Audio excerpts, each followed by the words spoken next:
नमस्कार, आप देख रहे हैं आर्यन न्यूज। आपके साथ मैं हूं पल्लवी रविंद्र सिंह। किसानों के समर्थन में महागठबंधन ने 30 जनवरी को पूरे बिहार में ह्यूमन चेन बनाने का कार्यक्रम रखा है और इससे पहले जनता दल यूनाइटेड ने आज राजद नेता, आपको बताते चले कि पूर्व डिप्टी सीएम तेजस्वी यादव पर निशाना कसा है। उन्होंने कहा है किसानों के मुद्दे पर नहीं बल्कि अपने पिता लालू प्रसाद द्वारा अर्जित अवैध संपत्ति पर ह्यूमन चेन बनानी चाहिए। किसान आंदोलन की आग कैसे बिहार तक पहुंच चुकी है और राजनीतिक पार्टियां कैसे इसे भुनाने लगी हैं, इसी मुद्दे पर करेंगे आज की चर्चा। लेकिन उससे पहले ये रिपोर्ट।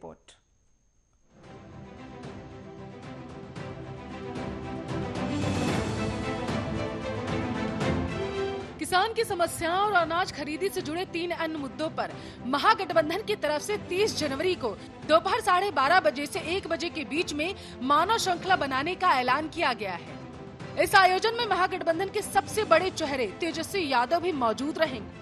30 जनवरी को बनाए जाने वाली मानव श्रृंखला पर सियासत अब शुरू हो चुकी है।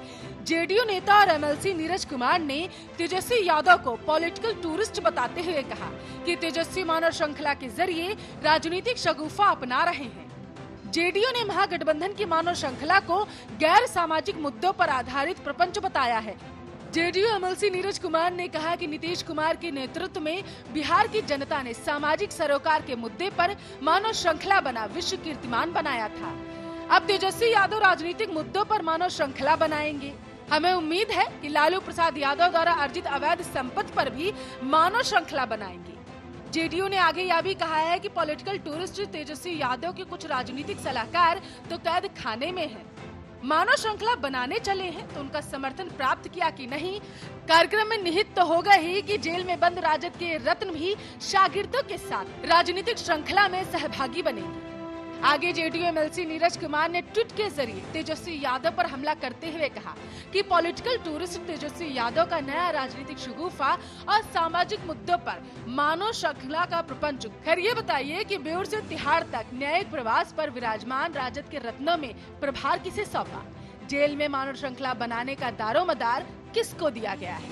फिलहाल आपको बता दें कि कहना अब कोई दो राय न होगी कि किसान आंदोलन की आग दिल्ली से बिहार पहुंच चुकी है और राजनीतिक पार्टियां इसे भुनाने की कोशिश भी कर रही हैं। लेकिन इस सब के बीच देखने वाली बात ये होगी कि जेडीयू के इस हमले के जवाब में आरजेडी क्या कदम उठाती है। Bureau report, Aryan news.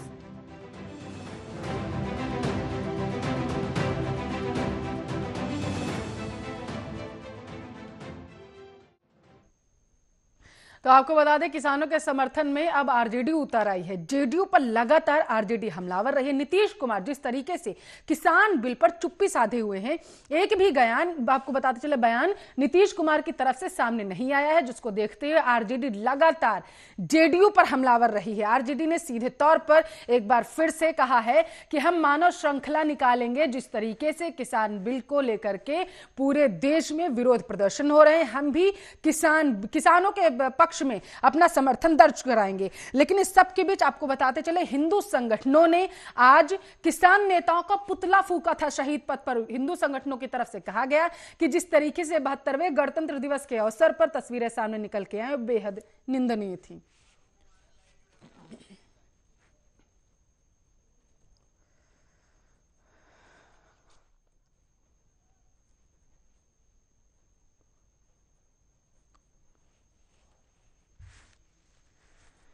तो आपको बता दें लगातार आरजेडी जेडीयू पर हमलावर रही है। आरजेडी की तरफ से कहा जा रहा है कि किसानों के पक्ष में मानव श्रृंखला निकालेंगे और किसान बिल का समर्थन दर्ज कराएंगे। तो वहीं जेडीयू अब आरजेडी पर हमलावर हो चुकी है। आरजेडी नेता हैं अरुण कुमार, हमारे साथ लाइव जुड़ चुके हैं। अरुण जी, स्वागत है आर्यन न्यूज पर। अब नीरज जी ने तो कह दिया है कि पहले जाइए और लालू प्रसाद यादव की अवैध संपत्ति के बारे में मानव श्रृंखला निकालिए जा करके। आप पर पलटवार, तंज कसा। नीरज कुमार है उनका, वो एक ही रट लगाते हैं लालू यादव के नाम लेकर के टर्निंग करना चाह रहे हैं। तो अपने लालू यादव के नाम करके उनके सरकार में जो अपराध हो रहे हैं, जो घोटाले हो रहे हैं, उससे उस आड़ में ये होना चाह रहे हैं। ये यहाँ पर बताया है कि अपराध कैसे बिहार में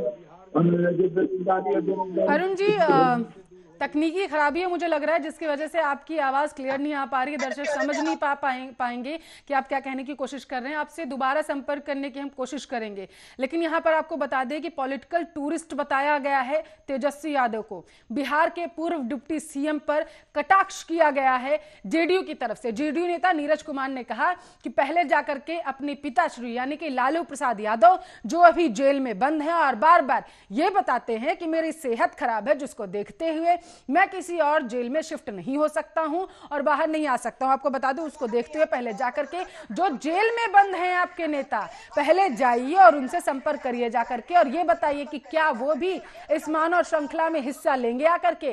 तो आपको बता दें, जेडीयू अब आरजेडी पर हमलावर हो चुकी है, क्योंकि जेडीयू की तरफ से लगातार यह भी कहा जा रहा है कि अप्रत्यक्ष रूप से कहीं ना कहीं आरजेडी बिहार में गठबंधन की सरकार जो है एनडीए की, आपको बता दें, उसको गिराने की कोशिश आरजेडी की तरफ से की जा रही है। तेजस्वी यादव पर लगातार जेडीयू हमलावर है। आज जो सबसे बड़ा बयान आया है तेजस्वी यादव के ऊपर, वो है नीरज कुमार का। जेडीयू के, आपको बता दें, बिहार के एमएलसी हैं ये, और इन्होंने सीधे तौर पर कहा कि देखिए, पहले जाकर के अपने पिताश्री की अवैध संपत्ति पर मानव श्रृंखला बनाइए जाकर के, जो देश की जनता का पैसा लूट कर अब जाकर के अपनी तबियत का बहाना बना के जेल में बैठे हुए हैं। ये आपको बता दें, नीरज कुमार की तरफ से तेजस्वी यादव पर, बिहार के पूर्व डिप्टी सीएम पर तंज कसा गया। यहां पर आपको बताते चले कि दिल्ली में जो किसान आंदोलन हो रहे हैं, उसकी आग अब कहीं ना कहीं जो उसकी लपटें हैं वो अब दूसरे राज्यों पर पहुंचती जा रही हैं। बिहार इससे बहुत दूर था, लेकिन अब बिहार भी, आपको बताते चले, बिहार की जो राजनीतिक पार्टियां हैं वो बहती गंगा में हाथ धोने के लिए सीधे तौर पर आ चुकी हैं। सबसे पहले आरजेडी की तरफ से तेजस्वी यादव ने ट्वीट किया था। उन्होंने कहा कि मानव श्रृंखला बनाएंगे। जिस तरीके से पूरे देश में किसान बिल को लेकर के विरोध प्रदर्शन हो रहे हैं और किसानों पर सूबे की सरकार, देश की सरकार जो केंद्र में बैठी हुई है यानी कि बीजेपी, वो अत्याचार कर रही है, उसको देखते हुए हम मानव श्रृंखला निकालेंगे।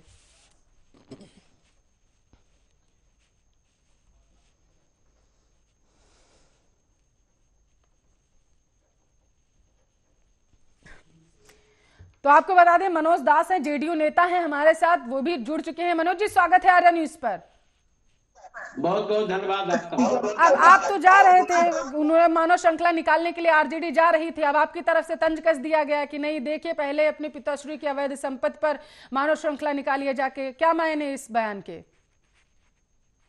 मैडम, सबसे पहले तो बताएं कि कोई तंज नहीं कसा गया है। जो सच्चाई है वो सच्चाई को बताया गया। किस चीज का मानव श्रृंखला?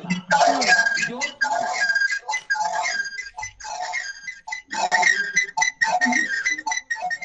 रुपया 50 के इनके पिताजी आज जेल के अंदर बंद है, उसके लिए हम मानव श्रृंखला कर रहे हैं।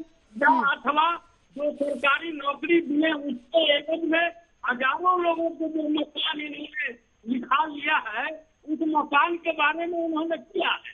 तो ये तो है तंज। क्या कोई तंज नहीं है, मानव श्रृंखला नहीं है, ये भ्रष्टाचार से बढ़ावा श्रृंखला।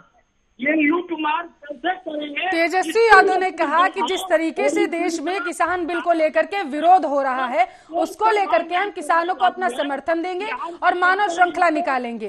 उन्होंने किसानों के समर्थन में आने की बात कही थी, आप लोगों ने पर्सनल अटैक कर दिया जाकर के। क्या चरित्र रहा, और इनके चाल और चरित्र के सामने कोई बिहार की जनता नहीं फंसने वाली है। ये मानव श्रृंखला नहीं, ये अपने पिताजी के नाम पर ही लालू श्रृंखला निकाल ले, कोई अंतर नहीं करने वाला। ठीक है, अरुण जी जवाब दीजिए। हेलो, आवाज पहुंच रही है अब तक अरुण जी? जी आवाज आ रही है। जवाब दीजिए। मनोज दास जी तो कह रहे हैं कि जो भी कहा गया है नीरज जी की तरफ से वो 100% सत्य है। तो उनसे क्या उम्मीद रखिएगा कि वो कहेंगे कि गलत है, उनको पार्टी बाहर नहीं कान पकड़ के कर देगी। ये जो देख रहे हैं आप, हमारा मानव श्रृंखला जो बन रहा है किसानों के प्रति, इससे जदयू में गड़बड़ाहट हो गई है। जदयू ने इसको निगल रही है, न उगल रही है। तो सीधे सीधे कहे ना नीरज कुमार या मुख्यमंत्री नीतीश कुमार जी कि हम किसानों के मांगों के समर्थन में नहीं है। ये तो यही हो गई, चित भी मेरी पट भी मेरी, भाजपा के भी साथ रहेंगे और किसान के भी साथ रहेंगे। ये इनका स्थिति बड़ा ही हास्यास्पद हो गई है, जदयू का स्थिति बहुत ही हास्यास्पद है। तो आप ये कहना चाहते हैं कि जिस तरीके से आप लोगों की तरफ से लगातार नीतीश कुमार को लेकर के कहा जा रहा है कि वो अभी तक एक भी बयान उनकी तरफ से सामने क्यों नहीं आया किसान बिल को लेकर के, कि वो पक्ष में है या विपक्ष में है, नीतीश कुमार की तरफ से कुछ नहीं कहा गया, तो आप ये कहना चाहते हैं कि कहीं ना कहीं क्योंकि बीजेपी इस कानून को लेकर के आई है तो वह बीजेपी के खिलाफ नहीं जा सकते क्योंकि वो गठबंधन में सत्ता में बैठे हुए हैं, ये कहना चाहते हैं आप? जी जी जी जी। लेकिन ये हमारा जो मानव श्रृंखला से ये लोग गड़बड़ा गए। ये कह रहे हैं कि तेजस्वी को प्रवासी कह रहे हैं, तेजस्वी नहीं रहते हैं तब भी इनको चैन नहीं लगता है, तेजस्वी आ जाते हैं तो भी इनको एकदम हड़बड़ाहट हो जाती है। अब इनको क्या स्थिति है हमें समझ में नहीं आ रही है।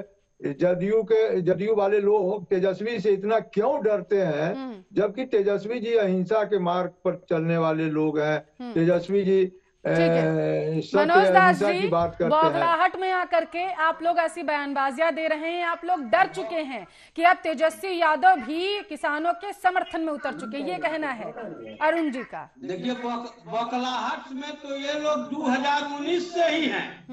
19 से ही ये राहुल गांधी को प्रधानमंत्री बना रहे थे, उसके बाद ही 8वां पास व्यक्ति को मुख्यमंत्री बना रहे थे। इनके सामने जितने भी पढ़े लिखे लोग हैं इनके पार्टी में, ये अब 8वां पास के सामने नतमस्तक हो चुके हैं। तो इनका क्या हो? और सही कहा ना कि ये तो टूरिस्ट है न तेजस्वी यादव। जरा पूछिए ना कि बिहार में जब विधानसभा का पिछला बार सेशन चल रहा था पिछली सरकार में, तो पूरी सदन में गायब होकर कहाँ थे? जब कोरोना में सारे नेता अपने अपने क्षेत्र में या अपने अपने राज्य में थे, ये दिल्ली में कौन मटर गश्ती कर रहे थे। तो इसलिए इनकी बातों का कुछ नहीं है। यह कहावत भी है कि चलन आवे तो आंगने ढेर। ये मानव श्रृंखला कृष्ण किसानों की बात कर रहे हैं और किसान के नाम पर भीड़ जुटा कर तेजस्वी यादव से दिल्ली हो गए। किस किसान की बात कर रहे हैं? अरे किसान तो आज खेत में अपना काम कर रहा है, बीज बो रहा है, खेत बो रहा है। कौन कानून? यही कानून टुकड़े टुकड़े। मनोज जी, आपके सूबे के जो मुखिया हैं नीतीश कुमार, उनकी तरफ से क्यों नहीं कहा जाता? अपना स्टैंड क्लियर क्यों नहीं कर रहे हैं वो? मनोज जी ठीक है, सुनिए। पुलिस पर हत्या, पुलिस पर लाठीचार्ज करे, बोतल फेंके तलवार वाले, ये किसान थे क्या? उन्हीं किसान के पक्ष में ये जा रहे हैं और ये अनुमान करते हैं नीतीश जी का। अरे लोग 10 जन्म भी इनके। आप अब ये बताइए, नीतीश जी अपना स्टैंड क्लियर क्यों नहीं कर रहे हैं? मनोज जी, वो क्यों नहीं कहते हैं कि वो किसान बिल के पक्ष में है या नहीं है? डर है क्या कि क्योंकि सत्ता में बीजेपी के साथ बैठे हुए हैं वहां पर, और सबसे ज्यादा अगर वोटों के प्रतिशत की बात करें तो बीजेपी की है इस बार। किसान उसी के पक्ष में है, किसान तो सड़क पर हुए ही नहीं है। किस किसान की बात कर रहे हैं? हम स्थानीय किसान। अरे तो नीतीश कुमार का है नहीं बोल रहे हैं ना मनोज जी, आप ये बताइए कि नीतीश कुमार अपना स्टैंड क्लियर क्यों नहीं कर रहे हैं? क्यों नहीं आकर के वो सामने बता रहे हैं कि वो किसान के पक्ष में है या विपक्ष में है? चुल्लू बस्तानी में करना चाहिए। इनको जवाब देना ही नहीं है। मनोज जी, आपको सवाल समझ में नहीं आया है? आप चाहते हैं कि मैं सवाल तीसरी बार बोलूं या फिर आप सवाल से बचने की कोशिश कर रहे हैं? मेरा सवाल आपसे यह है कि नीतीश कुमार अपना स्टैंड क्लियर क्यों नहीं कर रहे हैं? वो क्यों नहीं कह रहे हैं, बिहार की जनता को क्यों ये नहीं बता रहे हैं कि वो किसान बिल के समर्थन में है या फिर वो विपक्ष में बैठे हुए हैं किसान बिल को लेकर के? क्यों नहीं अपना स्टैंड वो क्लियर कर रहे हैं? कहीं डर तो नहीं है नीतीश कुमार में? क्योंकि अगर किसानों की बात करें तो सबसे ज्यादा किसान बिहार में ही आते हैं, उत्तर प्रदेश और बिहार में। डर कहीं ना कहीं जनता रूठ जाएगी। किसानों के लिए जो काम है उस कानून का हम समर्थन कर रहे हैं। इस समय उन्होंने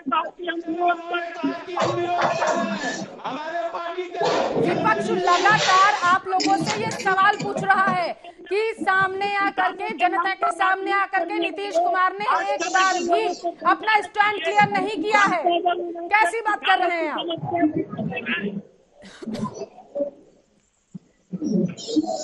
ये नहीं बोलेंगे, इनके मुंह में टेप सटा हुआ है। ठीक है मनोज दास जी, नीतीश कुमार ने अभी तक अपना स्टैंड क्लियर इस मुद्दे पर नहीं किया है, और लेकिन जेडीयू लगातार आरजेडी पर ये इल्जाम लगाती रहती है कि आप लोग सत्ता गिराने की कहीं ना कहीं कोशिश कर रहे हैं।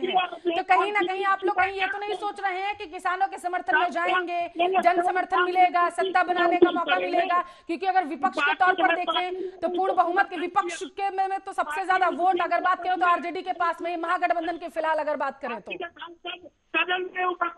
ठीक है मनोज दास जी, जब सवाल पूछते हैं तब तो आप जवाब दे नहीं पा रहे हैं, ये बता नहीं पा रहे हैं कि नीतीश कुमार का स्टैंड क्या है। आएंगे आपके पास। मनोज जी बात पूरी करिए अपनी, अरुण जी बात पूरी करिए अपनी। जी, कहना था कि ये नीतीश कुमार जी इस पर इनको खुलकर बोलना चाहिए था। ये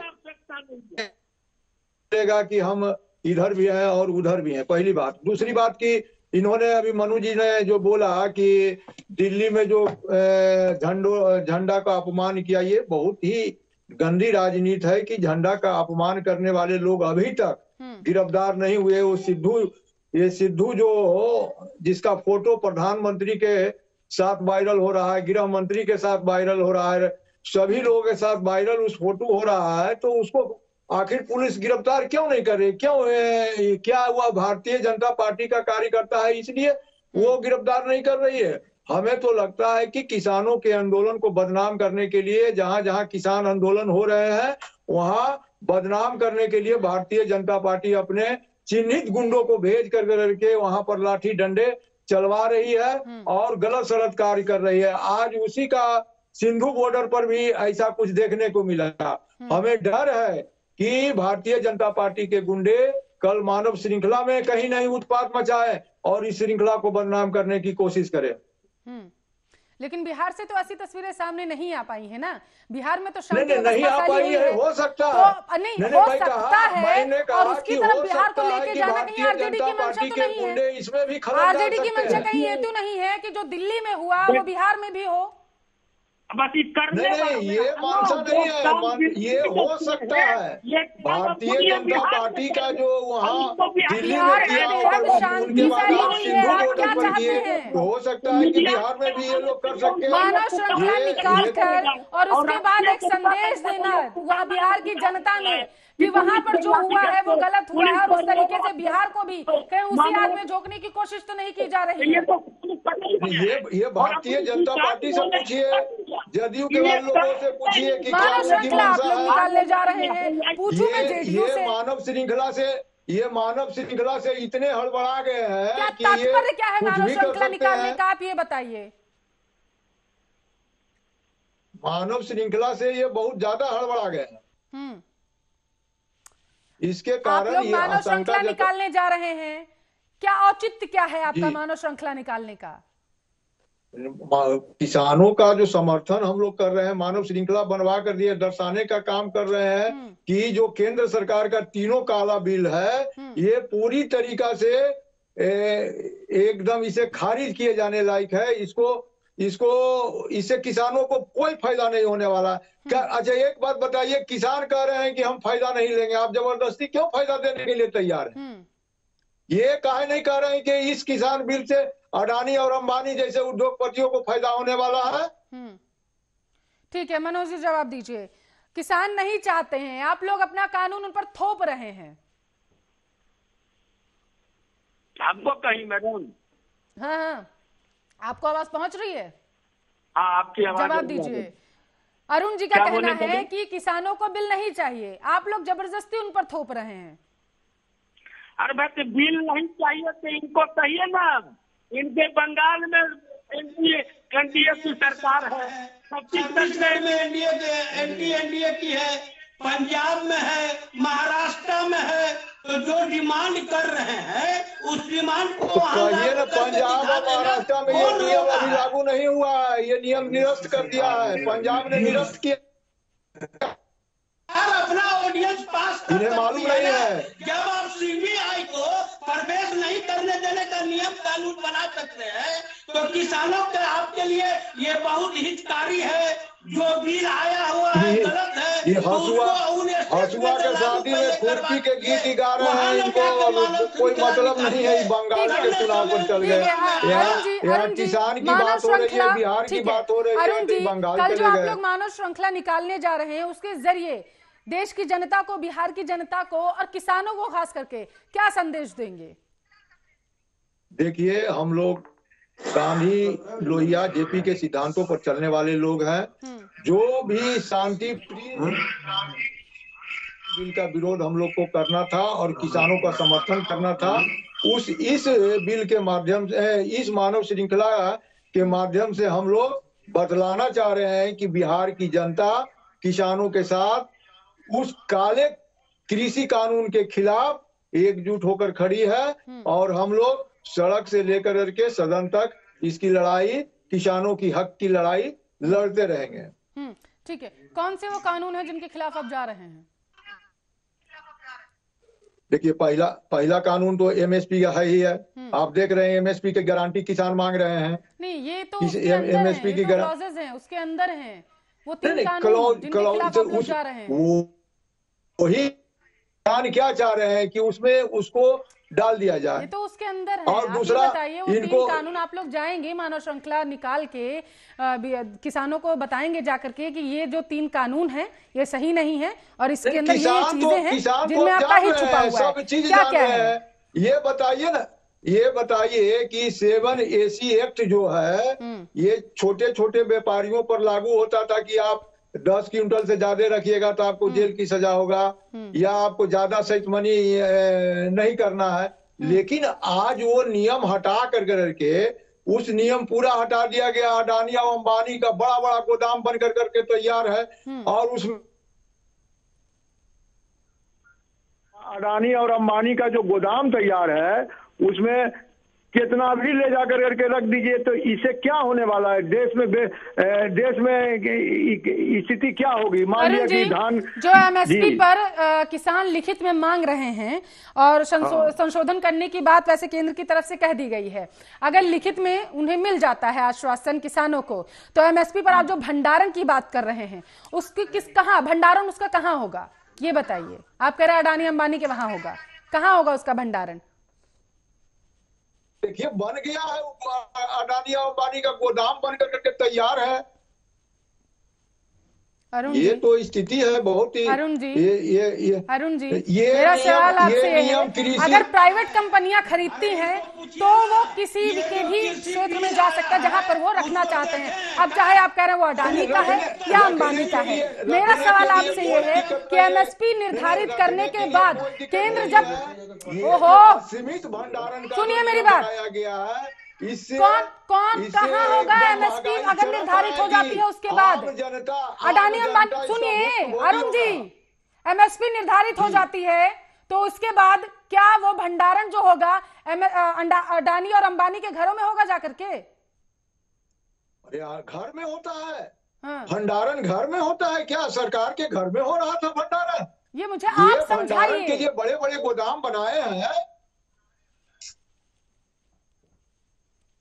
उसी में करेंगे। तीसरा चीज है कॉन्ट्रैक्ट खेती, कॉन्ट्रैक्ट फार्मिंग। आप पहले यहाँ रहिए। एमएसपी का मांग सबसे ज्यादा है, सबसे ज्यादा एमएसपी का मांग है और आप विपक्ष वाले बड़ा ये बोलते हैं कि अडानी और अंबानी के घर भर जाएंगे, उनकी कंपनियां भर जाएंगी। आप मुझे ये बताइए, एमएसपी जब निर्धारित हो जाएगी तो उससे फायदा किसका होगा? अरुण जी, उससे फायदा किसका होगा? अडानी अंबानी के जो ऑफिसेज हैं, जो उनका भंडारण क्षेत्र है, वो भरेंगे जाकर के? फिर तो कौन भरेगा? आपको ज्ञान ही नहीं है और बता रहे हैं अडानी अंबानी का भरेगा जाकर के।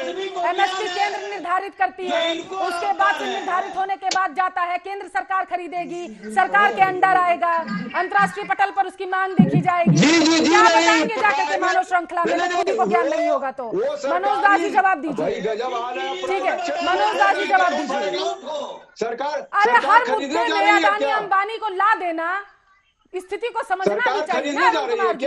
मैं आपसे इस बात को समझना चाहती थी कि और दर्शकों को भी समझाना चाहती थी कि जो आरजेडी मानव श्रृंखला निकालने जा रही है, क्या संदेश देंगे आप जाकर के? अब आप ये कहेंगे जाकर के कि एमएसपी निर्धारित हो जाएगी और उसके बाद सरकार जब खरीदेगी तो उससे अडानी अंबानी का भंडारण क्षेत्र जो है वो भरेगा जाकर के, सरकार उनके ऑफिस बनेंगे जाकर खरीदेगी। सरकार को एमएसपी सिर्फ निर्धारित करना है कि एमएसपी से नीचे में कोई भी नहीं खरीदेगा। आम पब्लिक या आम ये जो बड़े बड़े पूंजीपति उद्योगपति हैं ये नहीं खरीदेंगे। ये सरकार तो वो तो आज भी सरकार एमएसपी पर खरीद रही है, ये नहीं है बात है। ये जो प्राइवेट क्षेत्र के लोग जो खरीदेंगे उसकी भी बाध्यता हो एमएसपी पर ही खरीदे। एमएसपी निर्धारित नहीं है। एमएसपी का जिक्र 1964 से हो रहा है। सिर्फ और सिर्फ बात इतनी है कि एमएसपी निर्धारित नहीं, एक लागत मूल्य जो किसानों को चाहिए, चाहे अपने अनाज से, चाहे वो गेहूं हो या धान हो, वो अमाउंट जो है वो फिक्स नहीं है जिसकी मांग कर रहे हैं किसान। और आप कह रहे हैं वो निर्धारित हो जाएगा तो उसके बाद अडानी अंबानी का भंडारण क्षेत्र होगा। कैसी बात कर रहे हैं आप? मनोज दास जी जवाब दीजिए। मानव श्रृंखला में क्या संदेश देगी जाकर के आरजेडी? ठीक है अरुण कुमार जी, अभी आपके पास आएंगे, आपको अपना समय मिलेगा। अब जाते हैं मनोज दास जी के पास, बड़ी तसल्ली से आपको सुन रहे थे, आप उनका भी जवाब ले लें। मानव श्रृंखला आप लोग निकालने जा रहे हैं, मनोज दास जी क्या संदेश देगी जाके आरजेडी? आरजेडी एकमात्र यही संदेश देने जा रही है कि किस तरह से लूट हो। अभी इन्होंने कहा कि ये कर्पूरी और लोहिया के आदर्श पर चलने वाले हैं। टुल्लू भर पानी में डूब मरे। कर्पूरी जी 2 बार मुख्यमंत्री, 1 बार उप मुख्यमंत्री रहे। एक छटाक उनके पास मकान तक नहीं था। और इनके जो है तेजस्वी यादव अभी जन्म के खड़ा हुए हैं, अरबों की संपत्ति बना लिए। लालू यादव जी अरबों के बना लिए, 4 सीटें हैं। कर्पूरी जी के आदर्श पर यही चल रहे हैं। देखिए मैडम, ये लोग कृषि बिल को पढ़े ही नहीं है। अगर ये बता दें कि पूरे कृषि बिल कितने पेज में है तो यही बहुत है। इनको पढ़ने पढ़ाने से क्या रहेगा? आज तक जिसके 2 माँ बाप लगातार मुख्यमंत्री रहे और उनका बेटा 8वां पास से आगे पढ़ ही नहीं सका, तो व्यक्ति क्या करेगा? वो 8वां पास कर रहे हैं, उनका उप मुख्यमंत्री कौन पास है? ये बहुत बड़ा श्रृंखला निकाल एमएसपी का फुल फॉर्म बताने तो मैं हम जानू, पूछिए कि एमएसपी का फुल फॉर्म क्या होता है? पूछिए एमएसपी का फुल फॉर्म क्या होता है? बात सुन लेते हैं, आपको समय मिलेगा, आ रहे हैं आपके पास, पूरी करिए बात मनोज जी। न सरकार इनको नजरअंदाज करती है और न पब्लिक इनको देखना चाहती है। इसलिए हम लोगों को इनके मानव श्रृंखला से कोई नहीं है। ये पूरा श्रृंखला करे, किसान को बुर्बक बनाए, युवा को बुर्बक बनाए। जो नमा पास भी नहीं हुआ हो वह युवाओं का आइकॉन बनेगा, ये इन्हीं के यहाँ हो सकता है। यही लोग बीए पास हैं और नमा पास के जूता उठा सकते हैं। जनता दल यू में या किसी दूसरे भी दल में कोई ऐसा नेता नहीं है कि जो इनसे कम पढ़ा लिखा होगा।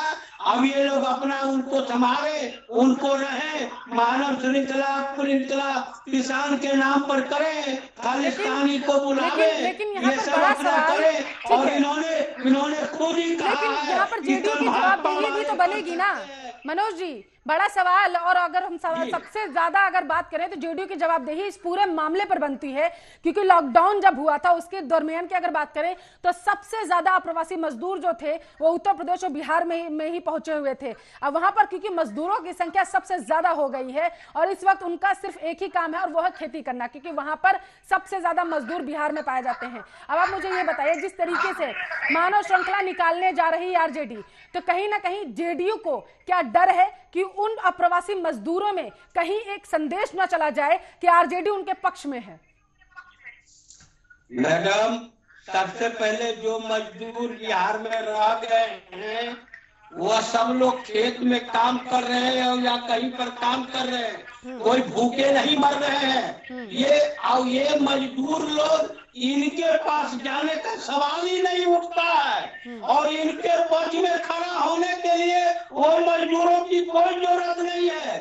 और कोरोना काल में चाहे मजदूरों की समस्या हो या कोरोना से जो उत्पन्न स्थिति थी उसको सुधारने की बात हुई हो, बिहार पूरे देश में नंबर 1 हुआ है।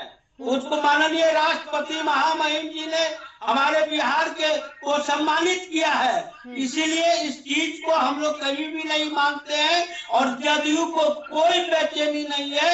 जदयू ने हमेशा कहा है, सच कहा है कि ये टूरिस्ट लीडर है, इनका काम है घूमने का, और सही कहा है कि इनके पिताजी ने जो लूटा, ये जो मनोज जी है, अरुण जी का पक्ष सुन लेते हैं। अरुण जी जवाब दीजिए। देखिए ये अलाय बलाय खाली सिर्फ बोलते रहते हैं, 8वां पास और 9वां पास। ये इनसे पूछिए कि इनका उप मुख्यमंत्री जो है वो केमा पास है। ये जो बात बतियाते हैं यहाँ MSP की बात हो रही है, किसान के तीनों बिल की बात हो रही है, कॉन्ट्रैक्ट खेती की बात हो रही है। कॉन्ट्रैक्ट खेती क्या है उनको मालूम है? उनको खाली जदयू कॉन्ट्रैक्ट खेती के बारे में जरा पूछिए कि क्या है तो बता रहे। MSP का फुल फॉर्म नहीं बता पाएंगे जदयू के लोग, क्या पता है। ये लोग पढ़ाई लिखाई की बात करते रहते हैं, इनको कोई ABCD नॉलेज ही नहीं है इन लोग का। अभी काम करेंगे, यहाँ बात हो रही है किसानों की, यही चल जाते हैं बंगाल, ही चल जाएंगे उत्तर प्रदेश। ये लोग बहुत ज्यादा कंफ्यूज हो गए हैं, ये बड़ा हड़बड़ा गए हैं। ये इनको बहुत ज्यादा इनको जन समर्थन है तो क्यों सिमट गए, कितना तीसरे नंबर पर क्यों आ गए? आप लोग प्रवासी मजदूरों का जन समर्थन कहीं ना कहीं हासिल करना चाहते हैं, इस वजह से मानव श्रृंखला निकाल रहे हैं। औचित्य कहीं ना कहीं यही है। समर्थन राष्ट्रीय जनता दल के साथ है, समर्थन पाना नहीं चाह रहे हैं, वो है। नीतीश कुमार के साथ कोई समर्थन नहीं है। नीतीश कुमार जी तीसरे नंबर की पार्टी है। ये इधर उधर से जुगाड़ कर रहे हैं, कभी MIM के पास जा रहे हैं, कभी बसपा के विधायक को अपने पास मिलाने की कोशिश कर रहे हैं। ये पेंडुलम की सरकार है, ये चलने उलने वाली सरकार नहीं है। ठीक है, मनोज जी जवाब दीजिए। अब थर्ड पार्टी बैठे हुए हैं, आपको डर है कहीं ना कहीं, ये कहना चाहते हैं अरुण जी, क्योंकि इसीलिए ना आप पक्ष में विपक्ष बैठ पा रहे हैं, ना ही विपक्ष में बैठ पा रहे हैं किसान बिल के। मनोज जी जवाब दीजिए। अरुण जी आरोप लगा रहे हैं आप पर।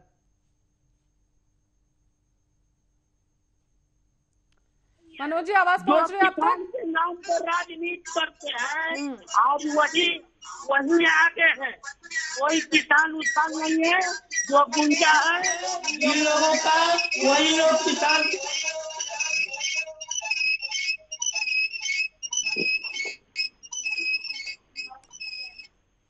तकनीकी खराबी है मनोज जी, आपकी आवाज क्लियर नहीं आ पा रही है। दर्शक समझ नहीं पाएंगे कि आप क्या कहना चाहते हैं और संदेश क्या देना चाहते हैं, और आखिर नीतीश कुमार क्यों अभी तक सामने नहीं आ पाए, ये भी समझ नहीं पाएंगे।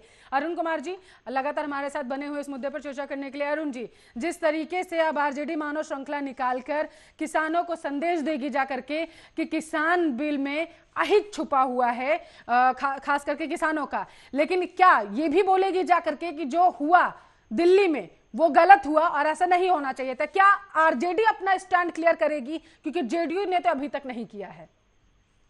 देखिए, जो दिल्ली में घटना घटी, तिरंगे का जो अपमान किया गया, राष्ट्रीय जनता दल उसका कतई समर्थन नहीं कर सकती है। ये जो घटना घटा, ये किसान लोग नहीं किए, ये भारतीय जनता पार्टी के तथाकथित गुंडे के द्वारा, तथाकथित उनके द्वारा ये किसान आंदोलन को बदनाम करने के लिए किया गया। काहे नहीं सिद्धू को गिरफ्तारी अभी तक हुई? उसकी पहचान हो गई, झंडा लगाने वाले में पहचान हो गई, और केस हो रहा है, टिकैत पर हो रहा है। जो किसान आंदोलन के नेता हैं उन पर केस हो रहा है, लोगों को डराया जा रहा है, किसानों को धमकाया जा रहा है, किसानों की बिजली काटी जा रही है, किसानों की पानी का आरोप है कि वो आंदोलन को उन्होंने गलत दिशा दी है, ये आरोप है राकेश टिकैत पर। ये सरकार एकदम फंडूस है, फंडूस। इन्हें किसानों और जनता से कोई मतलब नहीं है। ठीक है मनोज जी, आप जवाब दीजिए। अरुण जी कह रहे हैं कि आपकी सरकार को, जो केंद्र में बैठी हुई है, उन्हें तो कोई मतलब ही नहीं है किसानों से। इनको कुछ पता रहे तब ना, इनको तो कृषि बिल के बारे में, एमएसपी के बारे में पता ही नहीं है। कि इनको क्या पता रहेगा कि क्या कर रही है, कितने मीट्रिक टन बढ़ा दिया, कितने लोगों को माफ चला गया। किसान सड़क पर है ही नहीं, किसानों के नाम पर राजनीति करने वाले हैं। आज किसान को नेता महेंद्र सिंह टिकैत, चौधरी चरण सिंह आज स्वर्ग में रो रहे होंगे। कैसी बात कर रहे हैं आप मनोज जी? आप ये कहना चाहते हैं कि पिछले 2 महीने से जो जगह जगह प्रदर्शन हो रहे हैं, बिहार, उत्तर प्रदेश, हरियाणा, पंजाब के किसान प्रदर्शन कर रहे हैं, वो किसान नहीं है? किसान कभी भी इस तरह की हरकत कर ही नहीं सकता है। अब देखिए, नीतीश कुमार की तरह अभी अपना स्टैंड क्लियर नहीं कर रहे हैं। अभी तक वो सामने नहीं आ पाए बताने के लिए पक्ष में या विपक्ष में, वैसे ही आप भी स्टैंड क्लियर नहीं कर रहे हैं। आप क्लियर करिए, वो किसान है या किसान वो नहीं है? इस तरीके की हरकत किसान नहीं कर सकता है, ये पूरा देश जानता है और लगातार प्रतिक्रियाएं भी सामने आ रही है लोगों की। आप अपना स्टैंड क्लियर करिए।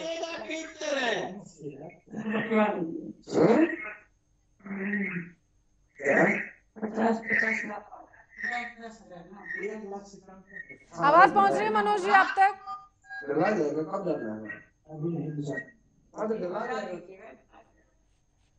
संपर्क टूट चुका है मनोज जी से। अरुण जी लगातार हमारे बने हुए हैं। अरुण जी, लेकिन यहाँ पर सबसे बड़ा सवाल आरजेडी पर भी खड़ा हो जाता है, क्योंकि जिस तरीके की तस्वीरें देश से सामने निकल के आ रही हैं, इस दौरान 30 जनवरी यानी कि कल आप लोग मानव श्रृंखला निकालने जा रहे हैं, क्या संदेश जाएगा देश में?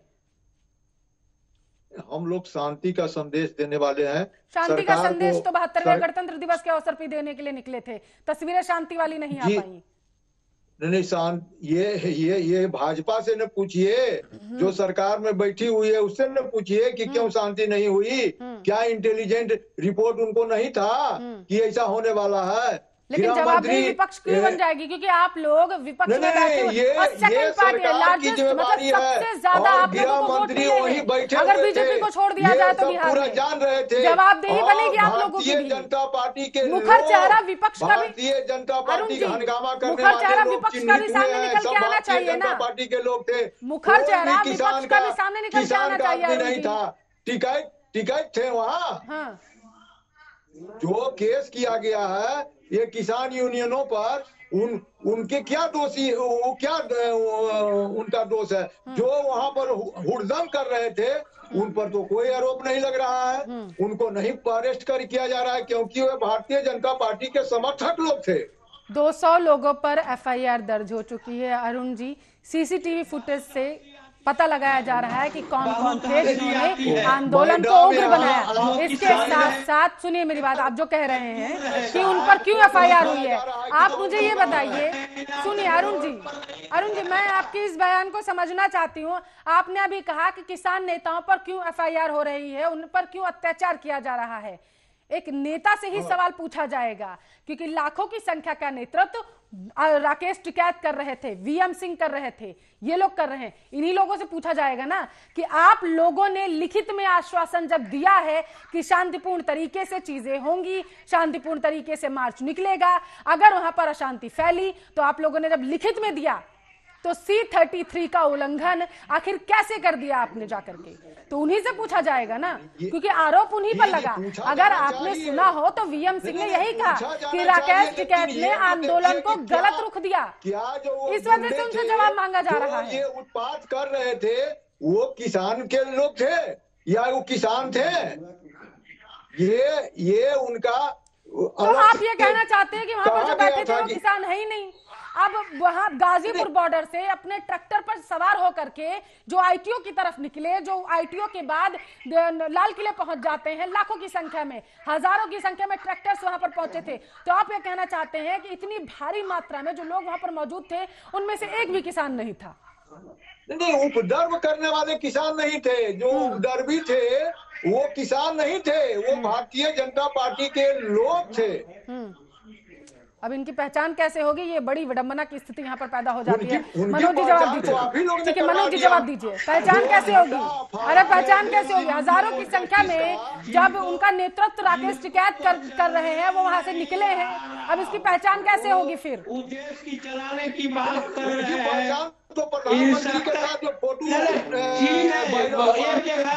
मंत्री के नहीं थे जो पुलिस को ऊपर कुचलने की तैयारी कर रहे थे। अरुण जी कैसी बात कर रहे हैं आप? अब दीप सिद्धू अकेले थोड़ी ना 10 ट्रैक्टर चला करके लाल किला पहुंच गए होंगे, कैसी बात कर रहे हैं आप? गाजीपुर बॉर्डर से राकेश टिकैत ने हरी झंडी दिखाई थी कि आप लाल किले जाइए जाकर के वहां पर, सिंधु बॉर्डर से वहां पर हरी झंडी दिखाई गई कि आप जाइए, टिकरी बॉर्डर से वहां पर हजारों की संख्या में ट्रैक्टर निकले। अकेला एक इंसान 1000 ट्रैक्टर थोड़ी ना चला सकता है जाकर के कि वहां पर जाइए आंदोलन कर दीजिए जाकर के। भारतीय जनता पार्टी के समर्थक वहां पहुंचकर किसान आंदोलन को बदनाम करने की कोशिश की गई है। हाँ। अच्छा, और वहां पर जो वो लोग हाथों में तलवार लेकर के और भाले लेकर के पुलिस वालों के पीछे पड़े हुए थे, वो किसान नहीं थे, वो सिख फॉर जस्टिस। हाँ। वो सिख फॉर जस्टिस इसका मतलब आप मानते हैं कि आंदोलन में ऐसे तत्व आए थे? लोग कैसे वहां पहुंचे, यही तो मैं पूछना चाह रहा हूँ। आप मानते हैं? यही सरकार से मैं पूछना चाह रहा हूँ कि सिख फॉर जस्टिस का लोग वहाँ कैसे पहुंचे? आप मानते हैं कि ऐसे तत्व थे वहां पर?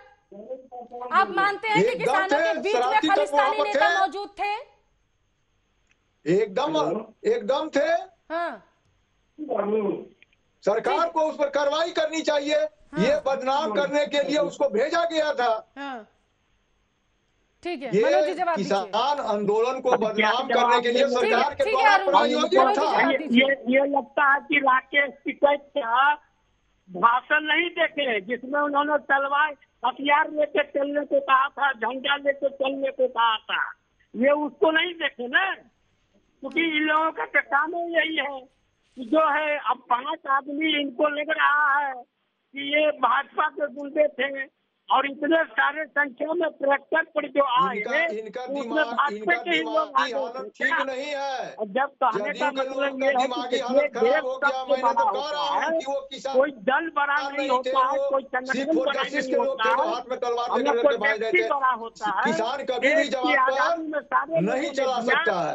26 जनवरी गणतंत्र दिवस के दिन, जिस दिन हम जवानों को अपनी श्रद्धांजलि देते हैं, उस दिन अगर कोई व्यक्ति कोई प्रदर्शन कर रहा है तो कहीं से भी नहीं है, उसके बाद भी इनको चुन्नी से पर पानी में डूब मरना चाहिए कि केंद्र की सरकार ने इनको मालूम ही नहीं है क्यों प्रदर्शन नहीं था। ठीक है अरुण कुमार जी, ठीक है अरुण कुमार जी, कल होने वाली मानव श्रृंखला में आरजेडी ये बताएगी जाकर के कि किसान बिल से क्या फायदे हैं और क्या नुकसान है, या फिर ये बताएगी जाकर के कि जो एफआईआर दर्ज हुई है और जो दिल्ली में हुआ है जाकर के किसान नेताओं पर वो गलत हुआ है, बचाव करेगी या फिर किसान बिल के फायदे बताएगी जाकर के? किसान बिल का फायदा है कहाँ? किसान बिल से पूरा किसानों को ही नहीं आम जनता को नुकसान है, फायदा सिर्फ पूंजीपतियों का है। फिर तो आप देखिए कि कोरोना काल में सबसे पहला ये भारत के जो अंदरूनी आपको बैठक बुलानी चाहिए मुझे लग रहा है महागठबंधन की, और सबसे पहले तो आप लोगों को आपस में चर्चा करनी चाहिए फिर कि अगर किसान बिल से एक भी हित नहीं छुपा हुआ है तो एमएसपी से लेकर के एपीएमसी तक सारी चीजें सबसे पहले कांग्रेस शासन में क्यों की गई थी? आप लोगों को फिर कांग्रेस के साथ बैठना चाहिए, जो महागठबंधन में आपके साथ अभी मौजूद हैं बिहार में, उनसे बातचीत करनी चाहिए जाकर के, तभी ना बचाव पक्ष में आप कल मानव श्रृंखला में कुछ कह पाएंगे जाकर के। कांग्रेस ये जो तीनों बिल है, कभी नहीं तीनों बिल कांग्रेस इस तीनों बिल का समर्थन किया है, कभी नहीं। यहाँ तक कि पंजाब में का फिर याद नहीं लग रहा है अरुण कुमार जी आपको? 1964 फिर अरुण कुमार जी आप क्या बताएंगे मानव श्रृंखला में जाकर के? पहले ये बताइए, यूपीए गवर्नमेंट में सबसे पहले जिक्र हुआ था कृषि कानूनों का। जिक्र होना, सुनिए भाई, आप लोग सिर्फ यूपीए को बदनाम करने के लिए ही ये सब बोल रहे हैं। हाँ। हम कह रहे हैं कि जिक्र होना, उसके फायदे पर चर्चा होना, इसका क्या मतलब हुआ कि ये लागू हो गया? अब आप सुनिए अरुण कुमार जी, यूपीए को बदनाम नहीं किया जा रहा है, यूपीए खुद ही नहीं समझ पा रही है कि हम विरोध किसका करें और ना करें, क्योंकि यूपीए ने ही सबसे पहले आप उसे अस्थायी क्यों बनाया? फिर आप उसी टाइम पे स्थायी कर देते या फिर निरस्त कर देते। 1964 में आप लोगों ने किसान बिल को अस्थायी रखा, आगे जो गवर्नमेंट आई उसने उसे बस अमली जामा पहनाया और स्थायी कर दिया, उसे स्थायी कानून बना दिया, उसे कानूनी रूप दे दिया। बस ये किया है एनडीए ने। सबसे पहले यूपीए ने ही जिक्र किया था ना, सबसे पहले यूपीए लेके आए 1964 में। सिर्फ और सिर्फ ये था, सिर्फ और सिर्फ अमली जामा पहनाया गया। अरुण कुमार जी जानकारी लीजिए, मनोज दास जी जवाब दीजिए। मैडम इनको ये सब पता थोड़े है, जिसका नेता 8वां पास भी नहीं हो उसको क्या ही सबसे जानने को जारी है। इनको तो केवल सत्ता में आना है और लूट मार करना है, इसके लिए है। कृषि बिल जो है इनके बारे में इनको कुछ जानकारी ही नहीं है, ये तो आप बता रही हैं। इतना तो इनके जो नेता है तेजस्वी, उनको भी पता नहीं होगा। इनको कुछ समझना भी तो नहीं चाहिए कि आज तक कांग्रेस ने क्यों नहीं पेपर दिया।